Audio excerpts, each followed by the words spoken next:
Hi ಎಲ್ಲರಿಗೂ ನಮಸ್ಕಾರ. ಎಲ್ಲರೂ ಹೇಗಿದ್ದೀರಾ? ಚೆನ್ನಾಗಿದ್ದೀರಾ ಅಂದ್ಕೊಂಡಿದ್ದೀನಿ. ಬನ್ನಿ ಇವತ್ತು ಆಸೆ ಸೀರಿಯಲ್ನ ಸ್ಟೋರಿನ ನೋಡ್ಕೊಂಡು ಬರೋಣ. ಯಾರು ನನ್ನ ಚಾನಲ್ನ ಸಬ್ಸ್ಕ್ರೈಬ್ ಮಾಡ್ದಲ್ಲೇ ನೋಡ್ತಿದ್ದೀರಾ ಪ್ಲೀಸ್ ಸಬ್ಸ್ಕ್ರೈಬ್ ಮಾಡಿ ಅಂತ ಕೇಳ್ಕೊತೀನಿ.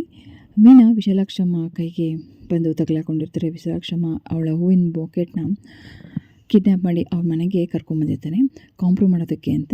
ನಾನು ಕೊನೆಯದಾಗಿ ಎಳ್ದಿದ್ದೀನಿ ಕಣೆ, ನಿನಗೆ ಎಷ್ಟು ದುಡ್ಡು ಬೇಕು ಕೇಳು, ನಾನು ಅದನ್ನು ನಿನಗೆ ಕೊಡ್ತೀನಿ. ಮಾಡೋಣ, ಇಬ್ಬರು ಮಾಡೋಣ, ಒಟ್ಟಿಗೆ ಕೈ ಜೋಡಿಸೋಣ ಆಯಿತಾ? ನೀನು ನನ್ನ ಜೊತೆ ಕೈ ಜೋಡಿಸು. ನನಗೆ ತುಂಬ ಕಲ್ಯಾಣ ಮಂಟಪಗಳು ನನಗೆ ಇದೆ, ಅದರಲ್ಲಿ ನಿನಗೂ ಸ್ವಲ್ಪ ಕೊಡ್ತೀನಿ. ನಿನಗೆ ನಾನು ಎಷ್ಟು ಬೇಕೋ ಅಷ್ಟು ಕೈ ತುಂಬ ದುಡ್ಡು ಕೊಡ್ತೀನಿ ಅಂತ ಹೇಳ್ತೀನಿ. ಹೌದಾ, ಹಾಗಾದರೆ ಅಷ್ಟೊಂದು ಕೊಡ್ತೀಯಾ? ಇಲ್ಲಿ ಕೇಳು, ನೀನು ಎಷ್ಟು ನನಗೆ ಸಂಬಳ ಕೊಡ್ತೀಯೋ ಅದಕ್ಕಿಂತ ಹೆಚ್ಚು ನಾನು ನಿನಗೆ ಕೆಲಸ ಕೊಡ್ತೀನಿ. ನಾವಿಬ್ಬರು ಕಾಂಪ್ರೂವ್ ಆಗ್ಬಿಡೋಣ ಆಯಿತಾ? ಫಸ್ಟು ಒಬ್ಬರನ್ನ ಬೆಳೆಯೋಕ್ಕೆ ಅಂತ ಬಿಡಿ ಆಯಿತಾ? ಈ ಥರ ದುಡ್ಡನ್ನ ಆಸೆ ಕೊಟ್ಟು ಕೊಂಡ್ಕೊಳ್ಳೋಕ್ಕೆ ಹೋಗಬೇಡಿ. ನೋಡೇ, ನಾನು ಒಂದು ಸಲ ಮನ್ಸು ಮಾಡಿದ್ಮೇಲೆ ಇದಕ್ಕೆ ನಾನೇ ಮಹಾರಾಣಿ ಆಗಿರಬೇಕು. ನನ್ನ ಮನೆಗೆ ನಾನೇ ಮಹಾರಾಣಿ ಆಗಿದ್ದೀನಿ. ಹಾಗೆ ಎಲ್ಲ ವಿಚಾರದಲ್ಲೂ ಕೂಡ ನಾನೇ ಮಹಾರಾಣಿ ಆಗಿರಬೇಕು. ಇದಕ್ಕೆ ನೀನು ಮೂಗು ತುರಿಸ್ಕೊಂಡು ಬರಬೇಡ. ನೋಡು, ನಾನು ನಿನ್ನನ್ನು ಸಾಮ್ರಾಜ್ಯಕ್ಕೆ ಬಂದಿಲ್ಲ, ನನ್ನ ಕೆಲಸನ ನಾನು ಮಾಡಿಕೊಂಡು ಹೋಗ್ತಾಯಿದ್ದೀನಿ ಆಯಿತಾ? ದಯವಿಟ್ಟು ನಾನು ಹೂವಿನ ಬಾಕ್ಸ್ನ ಎಲ್ಲಿತ್ತು ಅಲ್ಲಿ ಇಡೋಕ್ಕೆ ಹೇಳಿ, ಇಲ್ಲ ಅಂತಂದರೆ ಏನಾಗುತ್ತೋ ಅನ್ನೋದು ಹೇಳೋಕ್ಕಾಗಲ್ಲ. ನಾನು ಸೂರ್ಯನ ಹೆಂಡ್ತಿ. ಯಾವತ್ತೂ ಬೆಳೆದಿರೋ ಮಗುನ ಚೂಟಾಕ್ಬೋದು, ಆದರೆ ಸೂರ್ಯನ ನಿನ್ನ ಕೈಲಿ ಹಿಡಿಯೋಕ್ಕಾಗೋದಿಲ್ಲ. ಯಾಕೆ ಅಂದರೆ ನನ್ನ ಗಂಡ ಸೂರ್ಯ, ಅವನು ಮನ್ಸು ಮಾಡಿದರೆ ನೀನು ಈ ಸಾಮ್ರಾಜ್ಯನ ಹೊಡೆದು ಪುಡಿ ಪುಡಿ ಮಾಡ್ಬೋದು. ಹುಷಾರಾಗಿರು, ಯಾವತ್ತೂ ನನ್ನ ತಂಟೆಗೆ ಬರೋಕ್ಕೆ ಹೋಗ್ಬೇಡ ಅಂತ ಹೇಳ್ತೇನೆ. ಹೇ ಹೊಗೆ ಅಂತ ಹೇಳ್ತಾರೆ ವಿಶಾಲಾಕ್ಷಮ್ಮ. ನಂತರ ರಂಗಣ್ಣವರು ಹಾಡು ಹೇಳ್ಕೊಂಡು ಬರ್ತಾ ಇರ್ತಾರೆ. ಓಹ್ ಏನು ರೀ, ನಾನು ನೋಡ್ಕೊಂಡು ಹಾಡು ಹೇಳ್ತಿದ್ದೀರಾ, ಅಷ್ಟೊಂದು ಚೆನ್ನಾಗಿದ್ದೀನಾ ಅಂತ ಹೇಳ್ತಾರೆ. ಅದಕ್ಕೆ ಅಯ್ಯೋ ನಿನ್ನ ಜೊತೆ ಬದುಕೋದೇ ಕಷ್ಟ ಆಗಿದೆ, ನೀನು ನೋಡಿ ನಾನು ಯಾಕಮ್ಮ ಹಾಡು ಹೇಳಲಿ ಅಂತ ಹೇಳ್ತಿರ್ತಾರೆ. ಹೌದೌದು, ಇಷ್ಟು ದಿನ ಇಷ್ಟು ವರ್ಷ ಸಂಸಾರ ಮಾಡ್ಕೊಂಡು ಬಂದಿಲ್ವಾ ಅಂತ ಕೇಳ್ತಾರೆ. ಅದೇ ಕಷ್ಟ ಆಗಿರೋದು ಅಂತ ಹೇಳ್ತಾರೆ. ಹೌದು ಅಂತ ಹೇಳ್ತಾರೆ. ಅದೇ ಟೈಮ್ಗೆ ಸೂರ್ಯ ಬರ್ತಾನೆ. ಅಪ್ಪ ಅಪ್ಪ ಅಪ್ಪ ಅಂತ ಕೂಕೊಂಡು ಬರ್ತೀನಿ. ಏನೋ ಇದು ಅಪ್ಪ ಅಪ್ಪ ಅಪ್ಪ ಅನ್ಕೊಂಬರ್ತಿದ್ಯಾ, ಏನಾಯಿತು ಅಂತ ಹೇಳು. ಹೌದಾ, ಇಲ್ಲೇ ಕೂತಿದ್ದೀರಾ, ಎಲ್ಲರೂ ಬೇಗ ಸೈನ್ ಮಾಡು ಅಂತ ಹೇಳ್ತಾನೆ. ಆಗ ಅವನು ಅಯ್ಯೋ ಸೈನ್ ಮಾಡಿಸ್ಕೊತಿದ್ದೀನಿ, ಆಸ್ತಿ ಎಲ್ಲನೂ ಅವನೊಬ್ಬನ ಹೆಸರಿಗೆ ಮಾಡಿಸ್ಕೊತಾ ಇದ್ದೀನಿ. ಅಯ್ಯೋ ಏನೋ ಇದು, ಏನು ಮಾಡ್ತಿದ್ದೆ ಪೆಂಗ್ಯ, ನೀನೆಲ್ಲ ಕೊಣೋ ನಾನು ಮಾಡಿಸ್ಕೊಳ್ಳೋಕ್ಕೆ. ಈ ಪಾಸ್ಪೋರ್ಟ್ ಏನಕ್ಕಪ್ಪ ಅಂತ ಕೇಳ್ತಾರೆ ರಂಗಣ್ಣವರು. ನಾನು ರೋಹಿಣಿ ಹನಿಮೂನ್ಗೆ ಹೋಗಿ ತುಂಬ ದಿವಸ ಆಯ್ತಲ್ಲ, ಅದಕ್ಕೆ ಹೋಗಿ ಬರೋಣ ಅಂತಿದ್ದೀವಿ. ನೀನು ಅದಕ್ಕೆ ಕರ್ಕೊಂಡು ಹೋಗೋಣ ಅಂತ, ಇದಕ್ಕೆ ಸೈನ್ ಮಾಡಿಯಪ್ಪ ಅಂತ ಹೇಳ್ತಾರೆ. ನೀನೇ ಮೊದಲನೇ ಅಪ್ಪ ಅಮ್ಮನೂ ಜೊತೆಗೆ ಹನಿಮೂನ್ಗೆ ಕರ್ಕೊಂಡು ಹೋಗೋಣ ಅಂತ ಹೇಳಿದ್ದು ನೀನೇ ಫಸ್ಟು ಕಣಯ್ಯ, ನೀನೇ ನಾನು ನೋಡಿದ್ದು ಅಂತ ಹೇಳ್ತಾರೆ. ಅಯ್ಯೋ ಇದರಲ್ಲಿ ಏನಿದೆ ಅಪ್ಪ, ಬಿಡಿ ಅಪ್ಪ, ಈಗ ನಾವು ಒಬ್ಬರೇ ಹೋಗೋದು ಬೇಡ, ಎಲ್ಲರೂ ಕೂಡ ಹೋಗೋಣ ಅಂತ ಹೇಳ್ತಾರೆ. ಎಲ್ಲಿಗಪ್ಪ ಹೋಗ್ತಿರೋದು ಅಂತ ಕೇಳ್ತಾರೆ ಮೀನಾ. ಇನ್ನೇನಿಗೆ, ಮಲೇಷ್ಯಾಗೆ ಕಣೆ, ಮಲೇಷ್ಯಾಗೆ ಟಿಕೆಟ್ನ ಬುಕ್ ಮಾಡಿಸ್ತಾ ಇದ್ದೀನಿ ಅಂತ ಹೇಳ್ತಾರೆ. ಅಯ್ಯೋ ಮಲೇಷ್ಯಾ ಅಂದ ತಕ್ಷಣ ರೋಹಿಣಿಗೆ ಫುಲ್ಲು ಶಾಕ್ ಆಗೋಗುತ್ತೆ. ಏನು ಮಲೇಷ್ಯಾಗ್ಯಾನ ಅಂತ ಕೇಳ್ತಾ ಮನೋಜು. ಕಣೋ, ನೀನು ಎಲ್ಲೂ ಹೋಗಿಲ್ಲ ಅಲ್ವಾ, ಹಂಗಾಗಿ ಹೋಗಿದ್ದು ಬರೋಣ. ಹೆಂಗಿದ್ರು ಅದು ಪೌಡ್ರಮ್ಮ ಊರಲ್ವಾ, ಅಲ್ಲಿ ಎಲ್ರಿಗೂ ಕೂಡ ಎಲ್ಲ ತೋರಿಸ್ತಾರೆ ಪೌಡ್ರಮ್ಮ, ನಾವೇನು ಇದು ಮಾಡ್ಕೊಳ್ಳೋದು ಬೇಡ. ಕಣಮ್ಮ ರೋಹಿಣಿ, ಹೋಗಿ ಬರೋಣ, ತುಂಬ ದಿನ ಆಯಿತು ಅಂತ ಹೇಳ್ತಾರೆ.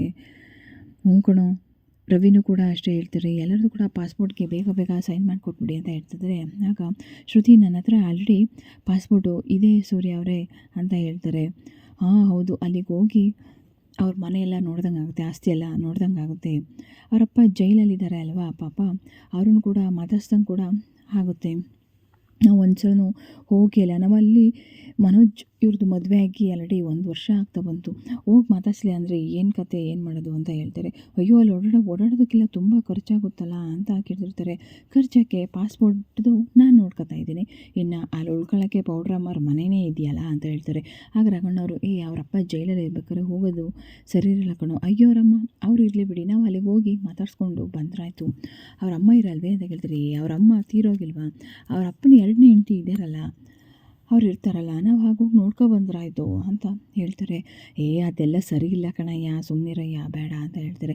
ಅದು ಹೆಂಗಪ್ಪ ಹೇಳ್ತೀರಾ, ಅಲ್ಲಿಗೆ ಹೋದ್ಮೇಲೆ ತುಂಬ ಖರ್ಚಾಗುತ್ತೆ ಕಣೋ ಅಂತ ಅಯ್ಯೋ ಸುಮ್ಮನಿರಪ್ಪ, ಅಲ್ಲಿ ಪೌಡ್ರಮ್ಮನ ಮನೆ ಸ್ವಂತ ಮನೆಯೇ ಇದೆ, ಇನ್ನು ಓಡಾಡೋದಕ್ಕೆ ಎಷ್ಟೊಂದು ಕಾರ್ಗಳಿರುತ್ತೆ, ನನ್ನ ಹತ್ರನೇ 2 ಕಾರ್ ಇದೆ ಅಂದಮೇಲೆ ಅವರು ಅಷ್ಟೊಂದು ಕೋಟ್ಯಾಂತರ ರೂಪಾಯಿ, ಅವರು ಕೋಟ್ಯಾಂತರ ಆಸ್ತಿ ಇರೋರು, ಒಂದು 10-15 ಕಾರ್ ಇರೋಲ್ಲ, ಇನ್ನು ಓಡಾಡೋದಕ್ಕೆ ಕಾರ್ ಇರುತ್ತೆ. ಇನ್ನು ನಮಗೇನು ಒಂದು ಅನ್ನ ಸಾರು ಬೇಳೆ ಸಾರು ಹಾಕಕ್ಕೆ ಅವ್ರಿಗೆ ಏನು ಕಷ್ಟನಾ ಹೇಳಿ ಅಂತ ಹೇಳ್ತಾರೆ. ಹ್ಞೂ ಕಣ್ರಿ, ಹೋಗಿ ಬರೋಣ ಕಣ್ರಿ, ಸುಮ್ಮನಿರ್ರಿ ಅಂತ ಹೇಳ್ತಿರ್ತಾರೆ. ಅಯ್ಯೋ ಕೊಡೋ ನೀನು, ನಾನು ಸೈನ್ ಮಾಡಿಕೊಡ್ತೀನಿ ಅಂತ ಹೇಳ್ತಾರೆ. ರೋಹಿಣಿ ಅದರಲ್ಲೂ ನಾನು ಬರ್ತೀನಿ ಅಂದರೆ ನೀನು ಬೇಡ ಅಂತ್ಯಾ, ಅಲ್ಲ ಬೇಡ ಅಂತೀಯಮ್ಮ ನೀನು, ಅಯ್ಯೋ ನನ್ನ ಸೊಸೆ ನಾನು ಬರ್ತೀನಿ ಅಂತಂದರೆ ಹ್ಞೂ ಅಂತಾನೆ. ಅದಕ್ಕೆ ರೋಹಿಣಿ ಹ್ಞೂ ಸರಿ ಆಯಿತು ಅತ್ತೆ ಅಂತ ಹೇಳ್ತಾರೆ. ಕೊಡಿಲಿ, ನಾನು ಸೈನ್ ಮಾಡಿಕೊಡ್ತೀನಿ, ಅದು ಎಲ್ಲಿಗೆ ಬೇಕು ಅಂತ ಹೇಳ್ತಾರೆ. ಆದರೂ ಇದು ಯಾಕೋ ಸರಿ ಅಂತ ಅನ್ನಿಸ್ತಿಲ್ಲ ಶಾಂತಿ, ನೀನು ಯಾಕೆ ಈಗ ಆಡ್ತಿದ್ಯಾ, ಸುಮ್ಮನಿರು ಅಂತ ಹೇಳ್ತಾರೆ. ಸುಮ್ಮನಿರಿ, ಅಲ್ಲೆಲ್ಲ ದೊಡ್ಡ ದೊಡ್ಡ ಬಿಲ್ಡಿಂಗ್ಗಳಿದ್ದಾವೆ, ನಾನು ಅದನ್ನು ನೋಡಬೇಕು ಅಂತ ಹೇಳ್ತಾರೆ.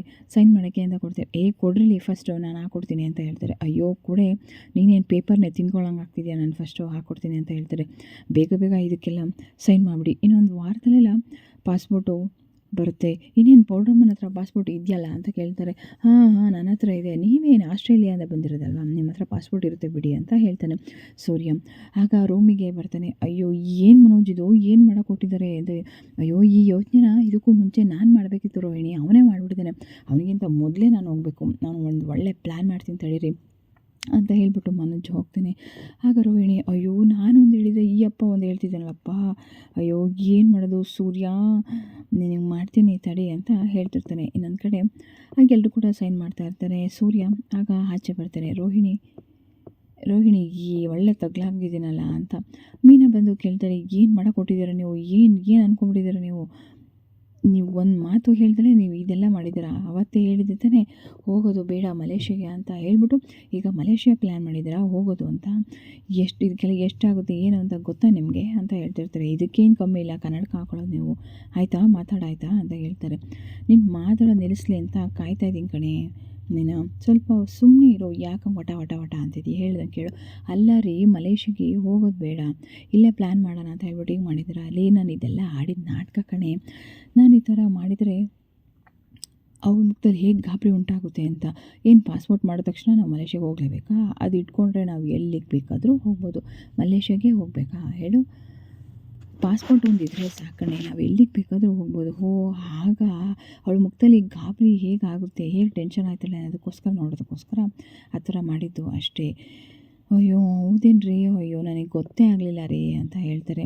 ಹೌದು, ಈಗ ಇದನ್ನು ಹೇಗೆ ಕಂಡುಹಿಡಿಯೋದು, ಏನು ಮಾಡೋದು, ಆದರೂ ಅವರು ಬರ್ತೀನಿ ಅಂತ ಒಪ್ಕೊಂಡ್ರೆ ಕರ್ಕೊಂಡು ಹೋಗ್ತೀನಿ ಅಂತ ಅಂದ್ಕೊಂಡ್ರೆ ಅವರು ಅವ್ರ ಮೇಲೆ ಯಾವುದೋ ಡೌಟ್ ಇಲ್ಲ, ಪಾಪ ಒಳ್ಳೆಯವರು ಅಂತ ಅಂದ್ಕೊಂಡು ನಾವು ಸುಮ್ಮನಾಗ್ಬಿಡೋಣ ಅಂತ ಅನ್ಕೋತಿರ್ತಾಳೆ.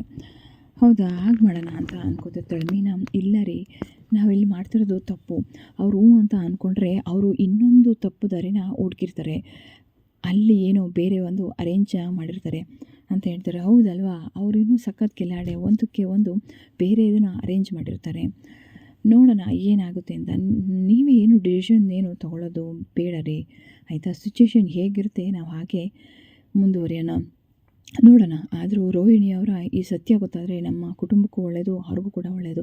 ಅದಕ್ಕೆ ಕಣೆ ಮೀನಾ ನಾನು ಒದ್ದಾಡ್ತಿರೋದು, ಒಳ್ಳೆಯದಾದರೆ ಸಾಕು ನಮ್ಮ ಕುಟುಂಬಕ್ಕೆ ಅಂತವ, ಅವಳು ಮಾಡೋ ಅನಾಹುತದಿಂದ ಎಲ್ಲದರಲ್ಲೂ ಕೂಡ ನಾವು ತಪ್ಪಿಸ್ಕೊಂಡ್ರೆ ಸಾಕು, ನಮ್ಮ ಕುಟುಂಬ ಪಾರಾದರೆ ಸಾಕು, ಇದನ್ನು ಇಷ್ಟಕ್ಕೆ ಇಲ್ಲೇ ಬಿಡೋದು ಬೇಡ, ಆ ಯಮ್ಮನ ಬಗ್ಗೆ ಪೂರ್ತಿಯಾಗಿ ಕಂಡಿಡಿಯೋಣ ಅಂತ ಹೇಳ್ತಿರ್ತಾರೆ.